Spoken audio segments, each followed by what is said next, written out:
Hey guys, welcome to Revolution Online. Thanks so much for jumping on this week. This week, Pastor Jay just did a standalone message titled The Return, and I'm so excited for you guys to check it out. It is so good to finally be back and to see all of you guys and to have service again. I mean, we've been just dying for this moment, right? We've just been waiting so much. And tonight is a special night, and I believe that this is one of those nights that I'm hoping that we would not quickly forget, that this is one of those nights that we would remember for a really long time. And we've kind of titled this evening The Return. Now, if you guys have been watching with us online, anybody been watching online over the last few weeks? That's okay. All right, that's fine. You can go back. So we were in the middle of a series called Stand Up, but I wanted to kind of put that to the side for a little bit because I really wanted to embrace this moment, the return. And so that's what we're talking about tonight. And as I mentioned earlier, this is not only our return to in-person services, but this is my return to Revolution. I have not been to a Revolution service in a long time. I'm not even going to count the years. It's been a while. But this is such a great moment, and some of my fondest memories, some of the best moments I have from growing up, being in high school, was from my time spent here at Revolution in this very same room. Some of the best friendships, some of the best moments I have is from being a part of life groups. Some of the best friendships that I have that were developed right here in this room. And so I'm so excited, and I'm just going to jump in tonight. What I want to talk to you guys tonight about is our return, all right? It's our return. How will you come back now that things are beginning to return? And see, I'm old enough to remember when Michael Jordan was still, thank you, still playing the game of basketball. Anybody Michael Jordan fans? Any basketball fans in the room? Where are my basketball? Okay, so a few of you. Okay, so I'm old enough to still remember when Michael Jordan was playing in the NBA, and he was the greatest player of all time, right? He is the GOAT, right? The best player to ever play the game of basketball.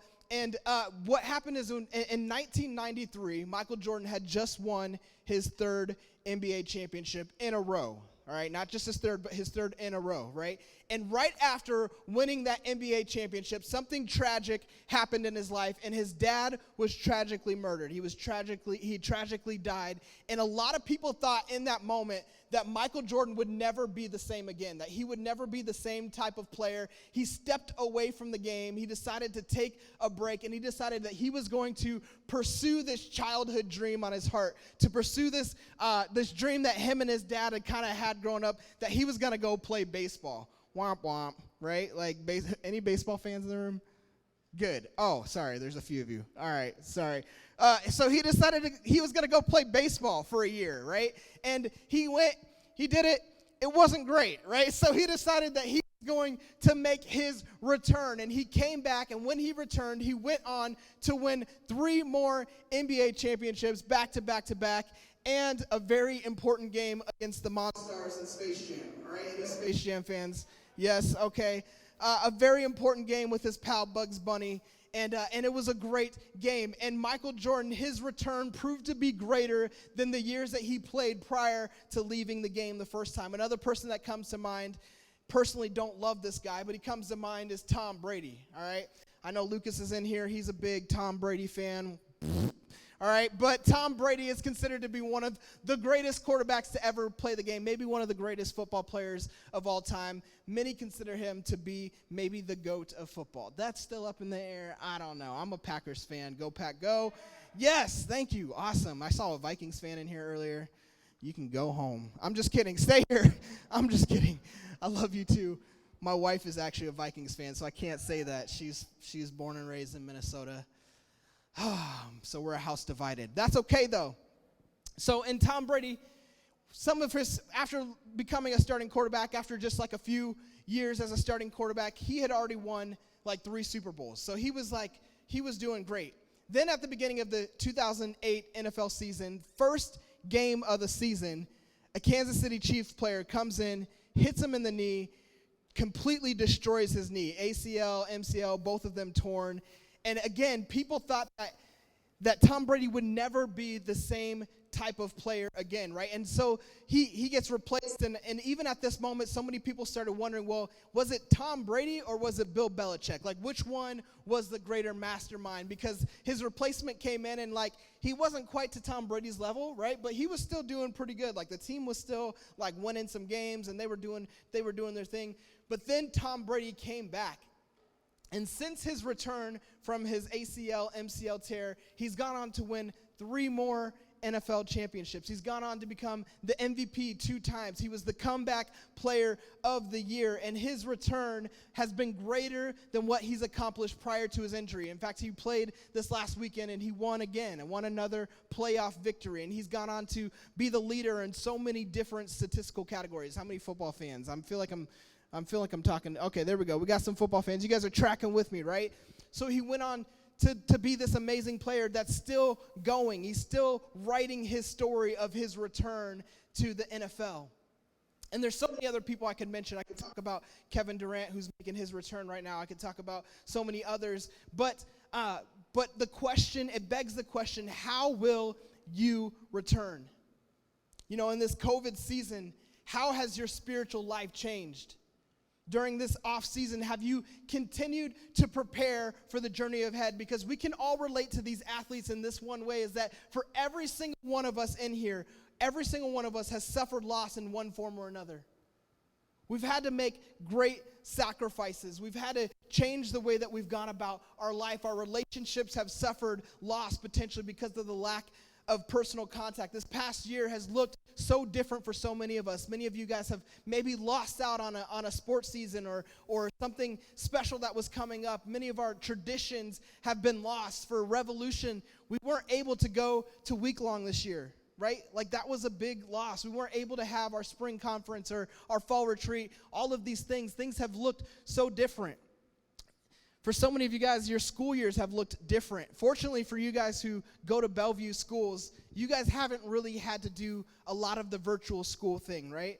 But like, I just moved back from Atlanta, and in Atlanta, everybody was virtual. They're still virtual, and like, they hate it, and I don't blame them. Like, it just sounds terrible. If you're a senior in high school, this year has looked really different for you. Or if you graduated last year, it's looked really, really different than you thought that it was going to be. This year, we've all suffered tremendous loss. And so many of you have had to miss out on so many traditions or things that you've been looking forward to, and church hasn't been the same since. And all of this has had an effect on our relationship with God, right? Our relationship with God, maybe for you, maybe it feels like you're distant. Maybe it feels like you haven't really had a great connection between you and God. Maybe during this time you've decided that you were just not even going to pay attention to your faith. Like, it's like, if it's not here right in front of me, if it's not right present in my eyes, like, I'm not even going to think about it. It's out of sight, out of mind, and you've maybe suffered tremendously in your relationship with God. Maybe it's felt distant, or you felt like in the midst of all of this chaos and turmoil, all the things that are going on in the world, all the things that have been going on in our country, all the things that have been happening right here in our community, maybe for you feel like, man, where has God been in this moment, right? Like, where is God? I can't hear from him. I haven't seen him. I don't know what he's doing. Yeah, I hear that he's my living hope, but it doesn't feel like it in this moment. Maybe that's you. Maybe that's how you feel. Others of you, maybe you've taken great strides in your relationship with Jesus during this time. But all of us have suffered in some way or another. Even for me personally, I know you guys don't really know me very well, or not much at all. But even for me in this time, there's been seasons, there's been moments in this season where like my relationship with God has suffered. And I'm just going to be honest with you. Like, there's been times where like I haven't read my Bible, and there's been times where like I haven't been all that committed to prayer. And there's been seasons where like I didn't really want to go to church, and it wasn't really an option. And I'm a pastor. Whoops. Okay, it's like, I'm just being honest with you guys. There's been times where I have pursued God, where there's been times where I have prayed, where I have read my Bible, where I've gone even deeper, and it still feels like I'm standing in front of God going, God, what's the point?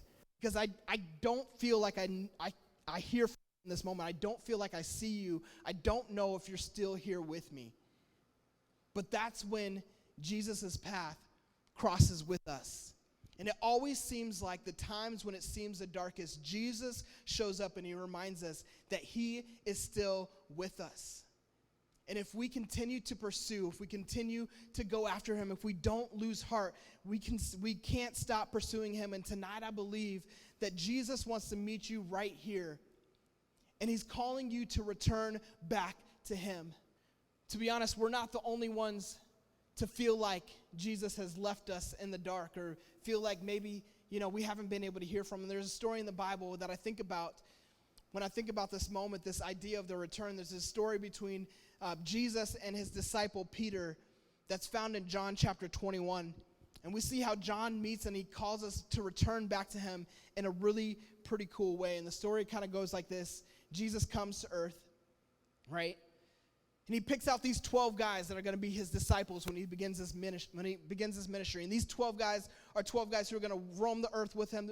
They're going to do all these things with him. They're going to hear from him more than anybody else. They get to be personally invested into by Jesus. They witness all of these miracles with Jesus. And then out of these 12 guys, there was 3 that Jesus picked out that were kind of like his inner circle, right? They were his guys. And Peter was one of those guys.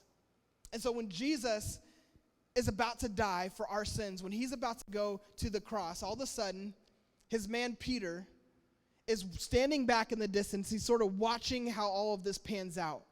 He's watching from a distance, and there's these people who kind of come up to him, and they're like, "Hey, weren't you like friends with that Jesus guy? Like, weren't you like best friends? Weren't you in his inner circle? Didn't you guys hang out all the time? Like, you know him, right?" And 3 different times, Peter denies that he even knows Jesus. He spent the last 3 years of his life walking every single day, step after step, walking behind Jesus. And in this moment, as Jesus is about to die for our sins, Peter decides that he's just going to deny him.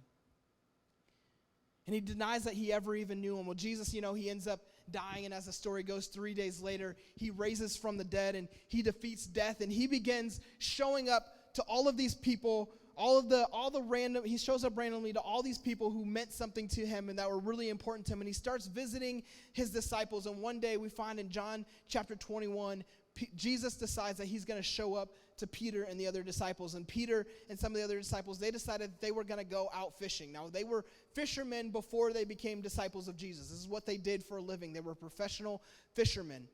And so this is how the story goes. In John chapter 21, starting in verse 3, it says this: Simon Peter said, "I'm going fishing."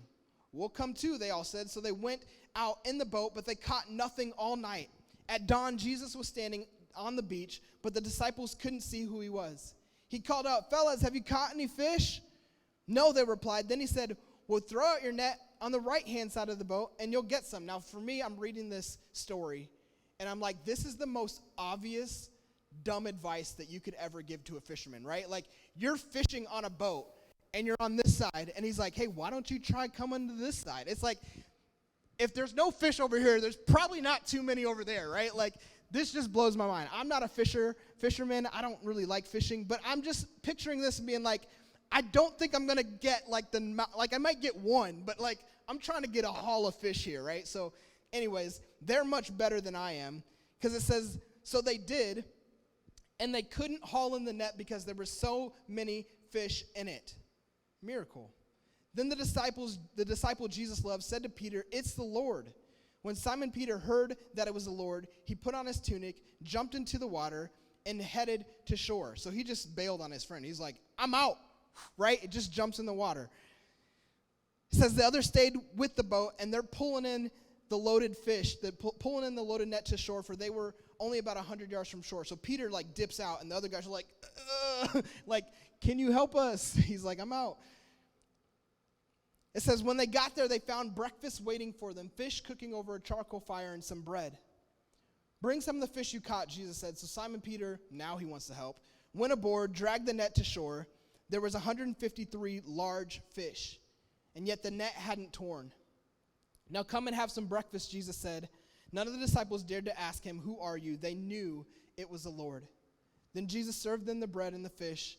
This was the 3rd time that Jesus had appeared to his disciples since he had been raised from the dead. Now, to me, this is a really incredible story for so many reasons. First of all, These guys have just made the biggest catch of their lives, right? Like they're fishermen, this is what they do. And Jesus in this moment, as he returns back, as he reveals himself to his disciples, he proves once again who he is and who he was by performing a miracle for them right then and there.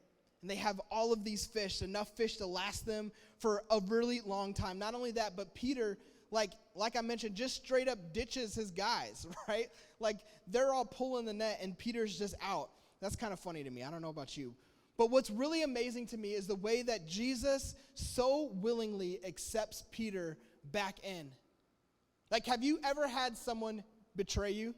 Anybody ever have someone betray you? Okay, like if that happens and then you see them the next day or a short time afterwards, like there is no way I'm making you breakfast, right? If you betray me and you, we ain't doing breakfast together like next week, right? Like that you can just cancel that appointment. But what's so amazing to me is how Jesus responds to him in this moment. Here Jesus is, he's standing on the shore. He's ready to welcome Peter back into his story. Like that's incredible. And what that tells me is that no matter this past season, what this past season has looked like for you spiritually, there's 3 things that Jesus wants you to know tonight. The first one is this, is that Jesus is waiting for you to return. Jesus is waiting for your return. It doesn't matter where you've been, doesn't matter where you are. Jesus is waiting for your return, and Jesus is not too far off. And he's just waiting for you to return. So even if you felt far away from God this past year, he's waiting for you to accept his invitation to get out of the boat and to begin pursuing him once again. Jesus is waiting for you, just like Peter. So many of us in here may have fallen away. We've maybe have lacked in our spiritual disciplines. Maybe we've gone silent with God. But this moving passage shows us the character of Christ when we've drifted, however far off. He's waiting for your return. But we see that Jesus is not just waiting for our return, but that he comes to us, right? He made his return back to Peter. He didn't wait for Peter to come pursuing him. Jesus met Peter at the shore. He was waiting for him. I think that's pretty amazing. He made himself readily available, and the same is true today for you. Jesus is here in this place, and he's waiting for your return. You don't have to go looking for him. He's here tonight, and he longs to be with you. He longs to be with you.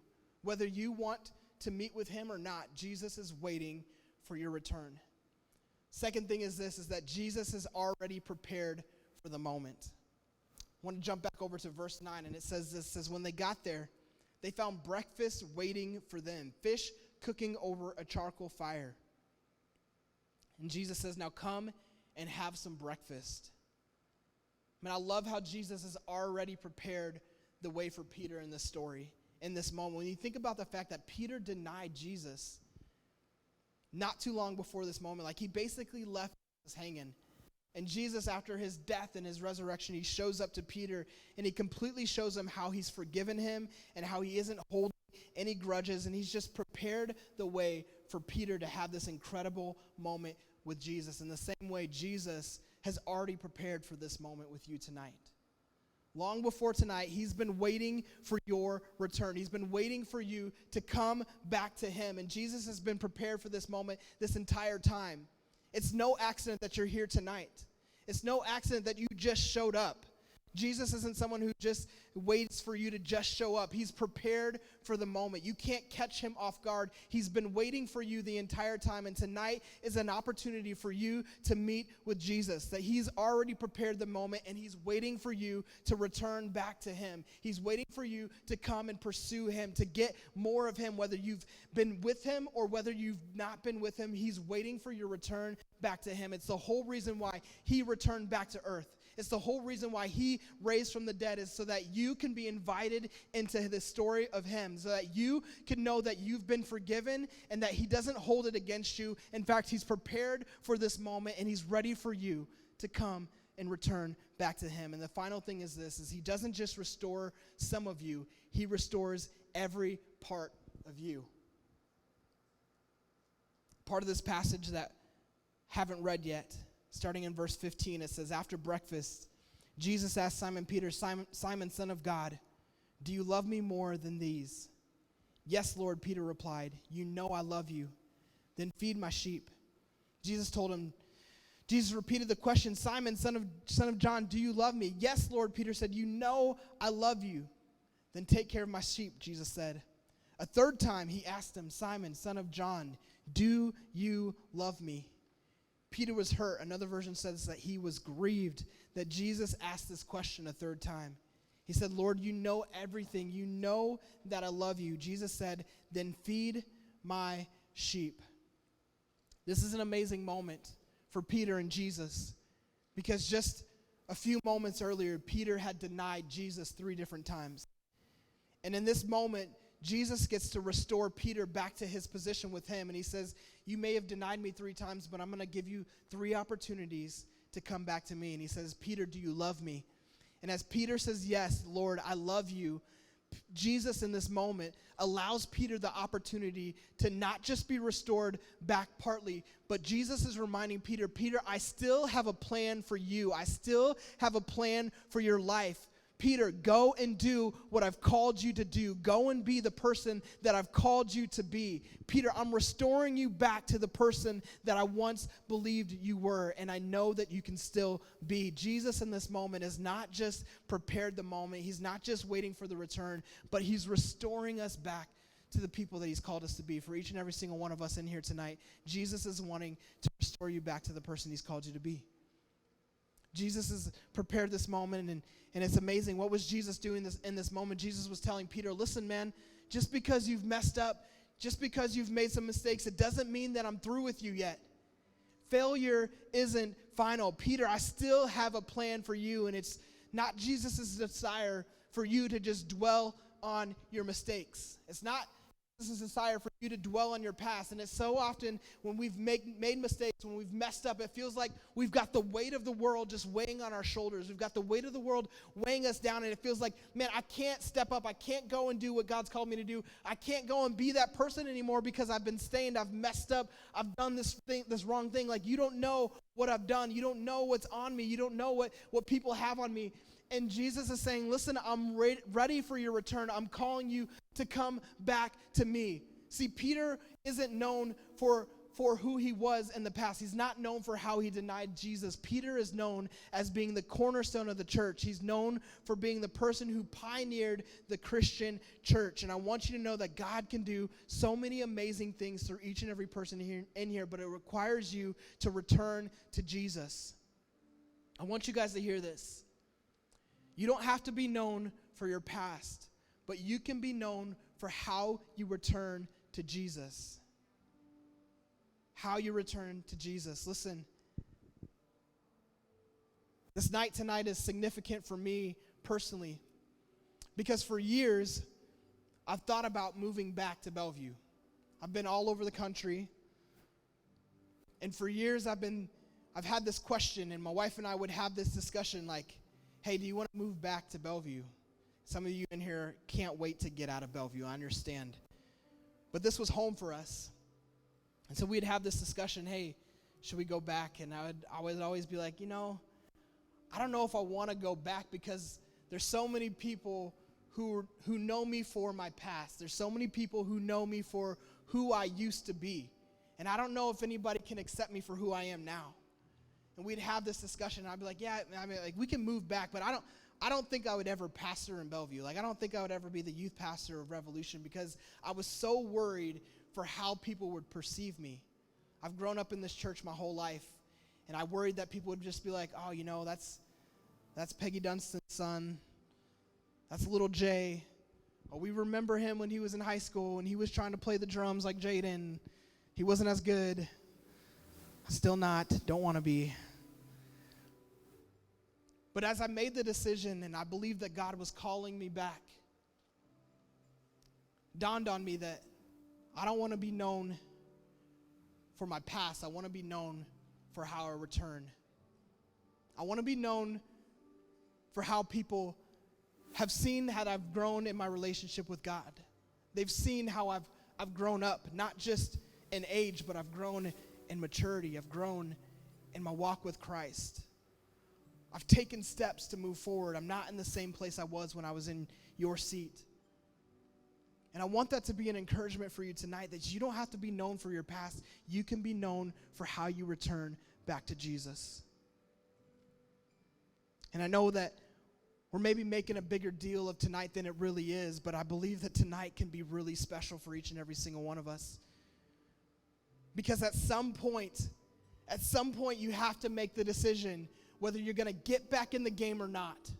You have to make the decision. You can't let life just keep going on and on and on and saying, I'll get to that later. You've got to come to a point, you got to draw a line in the sand and say, you know what, this is the moment that I'm going to make my return back to Christ. This is the moment that I'm going to dedicate my life, that I'm going to fully commit to living my life for Jesus Christ. This is the moment that I return back to Jesus. At some point, you've got to make that decision. Why not let that time be right now? Why not let it be tonight? So tonight, I want to just give you that opportunity. As the worship team is up here and as they begin to play in just a few moments, I want you guys to have an opportunity to have your moment with God, where you just take a moment to pray and you just say, God, I want to return back to you. And you can tell him all the reasons why you maybe haven't been with him over the last few months or years or whatever. You can have that conversation with him about how you're going to do things different. But I want you guys to have that moment with Jesus tonight, where it's just you and him, and obviously, we're all spaced out. So it's not like you can get together with a group of people right now and just allow someone else to lead that moment. You've got to lead that moment for yourself tonight. And you've got to make that decision. You know what, God? I'm coming back to you. I hear you drawing me in. I know that you've prepared for this moment. I know that you're waiting. Listen, God's not asking you to go further than he's willing to go himself. He's actually already come. He's just waiting for you to respond in this moment. So as the worship team just begins to play this song, I want you guys to just, in your own way, to just pray and have that conversation with God, and God say, I'm ready to return back to you. In your seats, there's this card, it says New Day. And on the back it says, today's a new day. You don't have to be known for your past. You can be known for how you return. And if you've made that decision tonight, I want you guys to just fill the back of this out. You can leave it on your chairs. And it's an opportunity for us to just know where you're at tonight. So I'm going to pray, and then I'm going to let the worship team take over for a few moments. Jesus, we just thank you so much for this word tonight, God, that you've challenged us. God, you're calling us back to you, to return back to you in this moment. And God, I pray that we wouldn't just take this moment too lightly, but God, that we would truly value this moment that you've given us, this opportunity to respond to you right now. God, would you meet us in this place? And God, would you let our return be greater than anything that we've ever seen in the past? God, both in our life and in this place in Revolution, God, we want our return to be greater. In Jesus' name we pray. Amen. Hey guys, thank you so much again for watching this week's video. We hope that you were encouraged through this time of worship and that you learned something too from this week's message. If possible, go ahead and share this video with your friends, and we hope that you guys have a great week.